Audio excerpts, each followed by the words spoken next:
नमस्ते मित्रों, आप सबका एक बार फिर से स्वागत है आपकी मनुस्मृति स्वाध्याय की कक्षा में। और काफ़ी समय से यह जो कक्षा थी ये स्थगित रही और इसके पीछे की वजह ये भी रही कि हम अकेले ही थे और अकेले कहाँ तक हम सारे के सारे कार्य करते, जिसमें कि वेबसाइट भी है, सोशल मीडिया के पोर्टल्स भी हैं, फिर दो चैनल भी हो गए और अन्य अपने भी जो काम होते हैं वो भी होते हैं।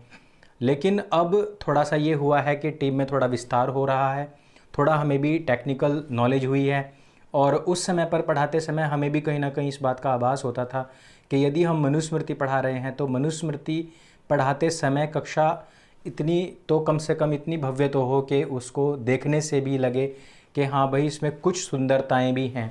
और ये सब चीज़ों का हमने ध्यान रखा है, समय लगा है, लेकिन हमने कोशिश पूरी की है कि हम इससे उभर पाएँ। और इसमें प्रत्येक श्लोक की स्पष्टता, उसके भावार्थ की स्पष्टता और आधुनिक समय में ये कहाँ कहाँ पर घटित होते हैं, यानी कि जो अगर हम ये कहें कि हज़ारों साल पहले अगर ये लिखा गया है तो आज के जीवन में इसकी क्या महत्ता है, उन सब चीज़ों को हमने सोचा है कि थोड़ा थोड़ा हम सभी चीज़ों को लेंगे। तो जिस प्रकार से अभी तक हम 7वें अध्याय तक पहुँच चुके थे, जो मेरे भाई, जो मेरे मित्र अभी तक पिछली कक्षाओं को नहीं देख पाए हैं वो प्लेलिस्ट में जा कर के देख सकते हैं। आपको वहाँ पर सभी कक्षाएं मिल जाएंगी। हालांकि वो लेंदी हैं, हालांकि वो उस समय के लाइव्स थे, उसमें कुछ टेक्निकल गलतियाँ भी हुई हैं हमसे काफ़ी सारी, लेकिन फिर भी जो मनुस्मृति को अच्छे से जानना चाहते हैं तो वो उन वीडियोज़ को भी देख सकते हैं। काफ़ी डिटेल में हम लोगों ने बनाई है। तो 7वें अध्याय पर हम पहुँचे थे और यहाँ पर राजधर्म के विषय में चर्चा हो रही है। और इससे पहले हम सृष्टि उत्पत्ति और उसके बाद में फिर जितने भी हमारे आश्रम हैं उन सब के विषयों में हमने बात की है। और सबसे पहले मनुस्मृति को हमने चूज़ क्यों किया था, ये भी एक बहुत बड़ा प्रश्न है। और वो इसलिए क्योंकि आज के समय में जितने भी प्रोपेगेंडा चल रहे हैं वो सारे के सारे मनुस्मृति के खिलाफ ही चल रहे हैं। आप ये देखिएगा कि जब गाली दी जाती है किसी को या फिर एक छद्म लड़ाई जो बताई जाती है भारतवर्ष के अंदर, वो है मनुवाद के खिलाफ, वो है ब्राह्मणवाद के खिलाफ। तो मनुवाद किसको कहा जाता है? यहाँ पर कहा जाता है कि जिसमें दलितों को उत्पीड़ित किया जाता है, और इस पुस्तक में ऐसी बातें लिखी हुई हैं। लेकिन 7वें अध्याय के तकरीबन हम 73 श्लोक्स अभी तक पढ़ चुके थे और इसमें कहीं पर भी इस तरीके की कोई बात सामने नहीं आई, बल्कि बार बार ये कहा गया कि जो शूद्र है वो भी आर्य है। और क्योंकि यह कोई जन्मना जाति नहीं होती है शूद्र, यह केवल कार्यों का वर्गीकरण है। इसमें कई बार कहा गया है कि जो शूद्र का बेटा है वो अच्छा पढ़े लिखे और वो पढ़ लिख करके अध्यापक लगे और उसको ब्राह्मण तुल्य ही माना जाएगा, ब्राह्मण माना जाएगा, क्योंकि ब्राह्मण का कार्य ही ज्ञान का आदान प्रदान है। ज्ञान का आदान प्रदान जिसको आप लोग कहते हैं वो है क्षत्रिय का कार्य होता है, रक्षा और सुरक्षा। और जितने भी आज भी हम देखेंगे तो सरकारी नौकरियों में सिर्फ 4 ही ग्रेड की नौकरी होती है, ए ग्रेड से लेकर के डी ग्रेड तक की। ना तो सी तक कोई कर पाया है और ना ही ई तक कोई कर पाया है। अभी भी वही है, ए ग्रेड में जो होता है वो महाज्ञानी जो लोग माने जाते हैं उन लोगों को मिलती है और डी ग्रेड के उन लोगों को मिलती है जो कम पढ़े लिखे होते हैं। लेकिन उसमें जाति मतभेद नहीं होता है। वैसा ही उस समय पर भी था, लेकिन जानबूझ करके कुछ लोगों ने इसको प्रक्षिप्त किया और हम आपको बीच बीच में बताते भी हैं कि किस प्रकार से इन श्लोकों को हम प्रक्षिप्त मानते हैं और किन किन श्लोकों को हम बिल्कुल विशुद्ध मानते हैं। और इसको छानना भी हमने पिछली कक्षाओं में आपको सिखाया है। राजधर्म की जो कक्षा है यह उन लोगों के लिए बहुत उपयुक्त है जो राजनीति आदि में विशेष रुचि रखते हैं, जो उनको जानना चाहते हैं और जानना चाहते हैं कि पूर्व काल में किस प्रकार से जो राजाओं के गुण बताए गए हैं, जो नेतृत्वशाली लोग हैं उनके जो गुण बताए गए हैं या उनके करने योग्य जो कार्य हैं वो क्या क्या बताए गए हैं, तो वो भी आप इनमें से स्वयं भी देख सकते हैं। तो अभी जो हम 7वें अध्याय के श्लोक नंबर 76 76वें श्लोक पर पहुँचे हैं और ये राजा का जो निवास गृह है उसके बारे में बताया गया है इसमें। तो श्लोक जो है वो कुछ इस प्रकार से है। तस्य मध्ये सुपर्याप्तं कारयेत् गृहमात्मनः गुप्तं सर्वर्तुकं शुभ्रं जलवृक्षसमन्वितम्। तो इस श्लोक में मनु महाराज कह रहे हैं कि तस्य मध्य अर्थात उसके मध्य में जल वृक्ष समन्वितम अर्थात जल वृक्ष पुष्प आदि युक्त गुप्तम यानी कि सब प्रकार से रक्षित, सर्व ऋतुकम यानी कि सब ऋतुओं में सुख कारक, श्वेत वर्ण अपने लिए घर जिसमें सब राज कार्य का निर्वहन हो सके वैसा बनाए। इस प्रकार का राजा को अपना घर बनाना चाहिए जो जल से, वृक्षों से घिरा हो और जिसमें कि पुष्प आदि लगे हुए हों, सब प्रकार से जो रक्षित हो, इस प्रकार का श्वेत वर्ण का, शुभ्रम, जिसमें कि राज कार्य का निर्वहन हो, इस प्रकार का गृह निर्माण करे। आगे राजा के विवाह योग्य भार्या किस प्रकार की होनी चाहिए, इसके बारे में महाराज मनु क्या कहते हैं, श्लोक के माध्यम से हम सुनते हैं। तदध्यास्योद्वहेत् भार्यां सवर्णां लक्षणान्वितां कुले महती सम्भूता हृद्यां रूपगुणान्विता।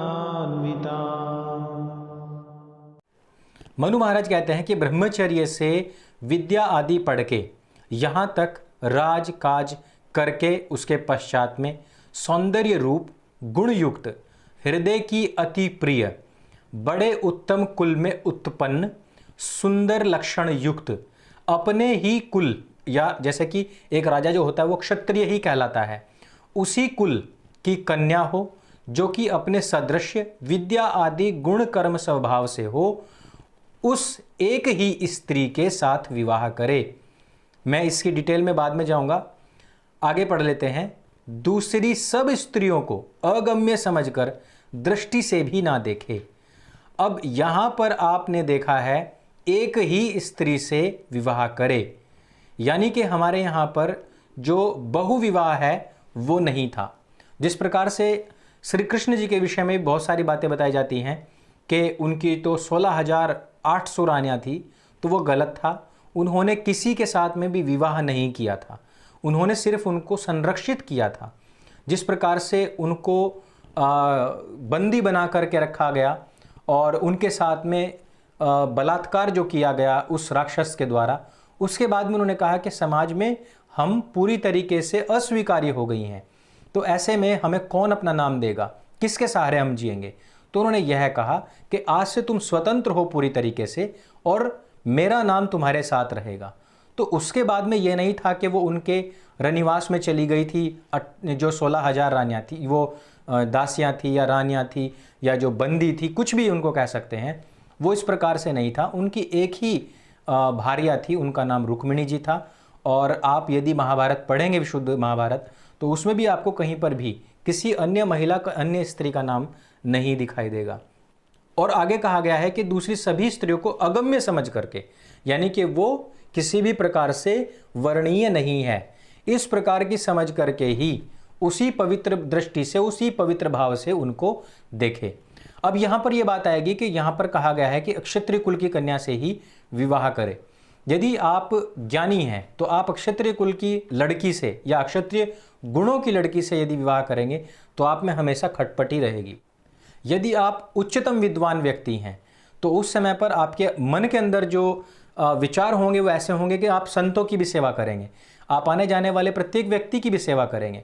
ऐसे समय में यदि वैश्य विचारधारा की यदि पत्नी आपके घर में आ गई तो वो एक एक पैसे को जोड़ने वाली होगी और आप तो दोनों हाथों से बांटने वाले होंगे, तो ऐसे में भी आपके बीच में खटपट रहेगी।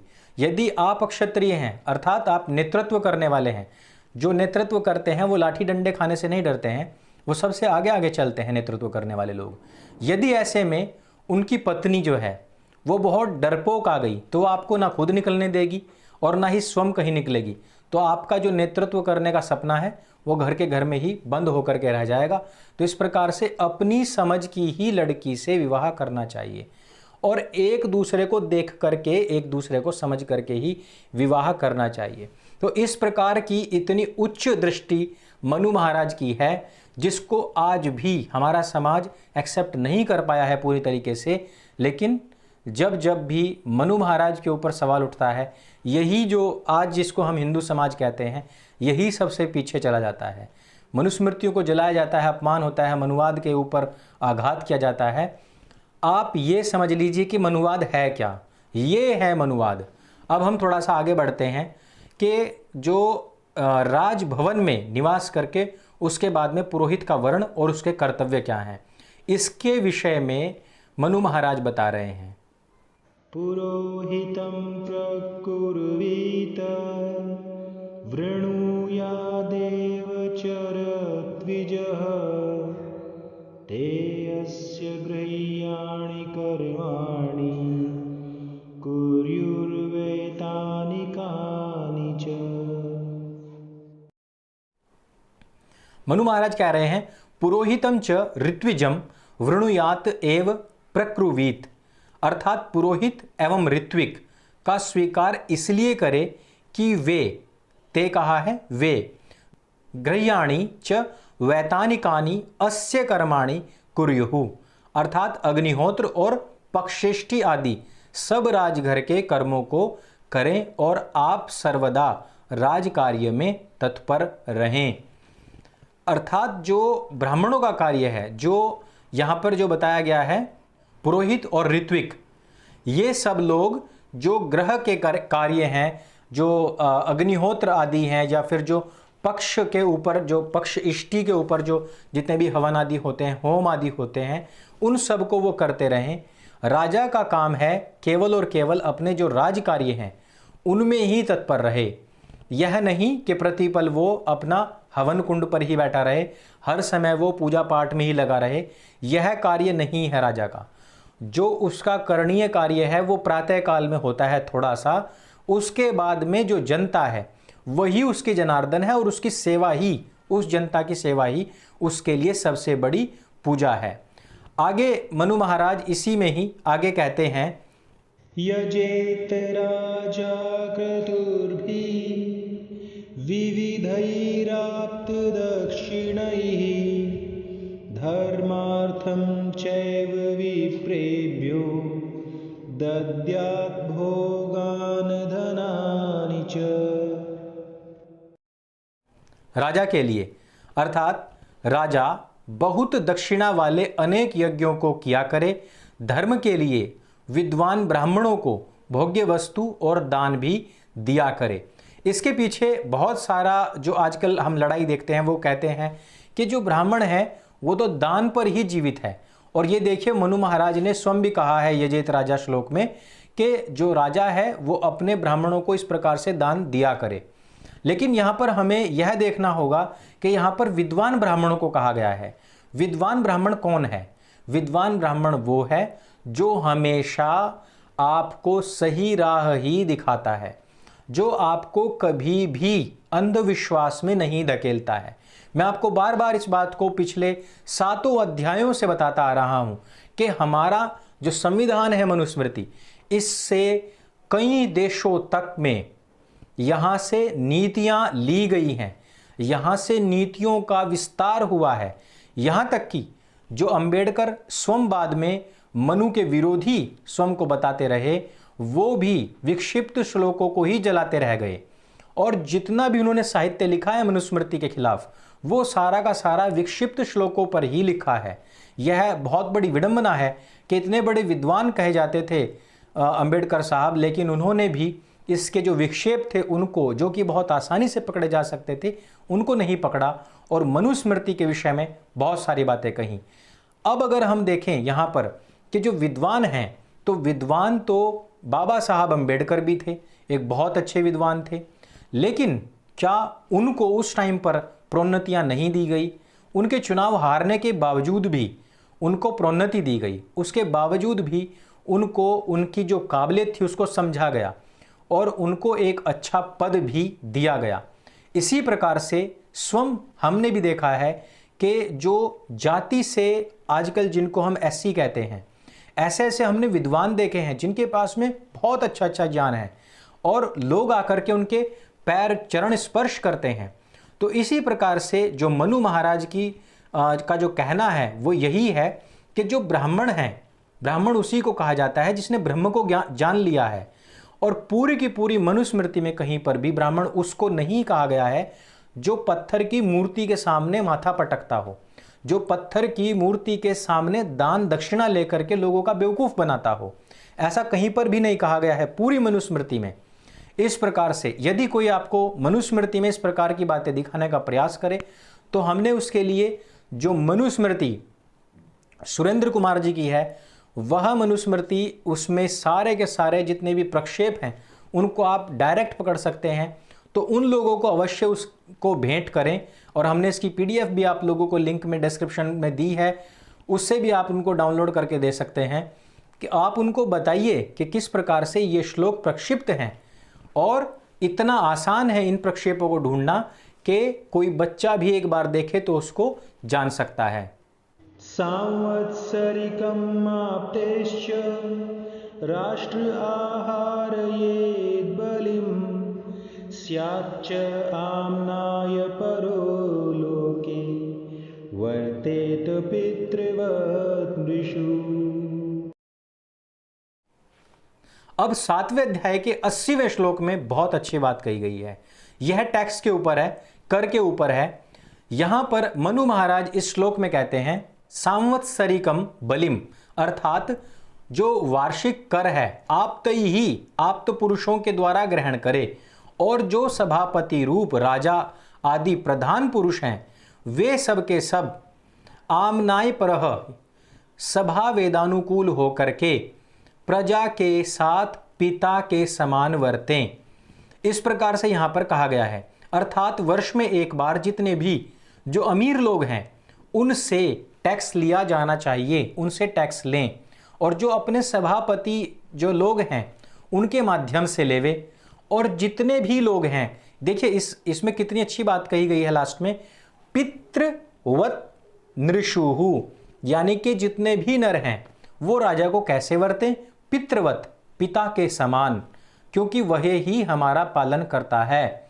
जिस प्रकार से हम आजकल रामायण देख रहे हैं तो उसमें एक जगह पर आता है, रामचंद्र जी कह रहे हैं कि जिस प्रकार सूर्य जो है वो बड़ी बड़ी नदियों और समुद्रों से जल को वाष्प के माध्यम से लेता है, लेकिन सभी के आंगन में बराबर बराबर वर्षा करता है।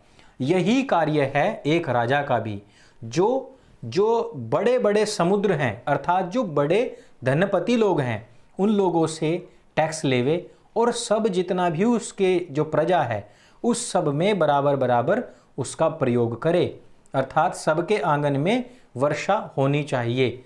तो इस प्रकार से हमने आज 7वें अध्याय के 80वें श्लोक तक, यहाँ तक हमने स्वाध्याय किया है। इसमें जो बलि शब्द आया है उसके ऊपर थोड़ा सा फिर अनुशीलन भी अलग से दिया गया है, और उसमें कहा गया है कि जो बलि का अर्थ है वो है अन्न या भोजन आदि से यथार्थ निकाला हुआ थोड़ा सा अंश जो होता है उसको बलि कहा जाता है।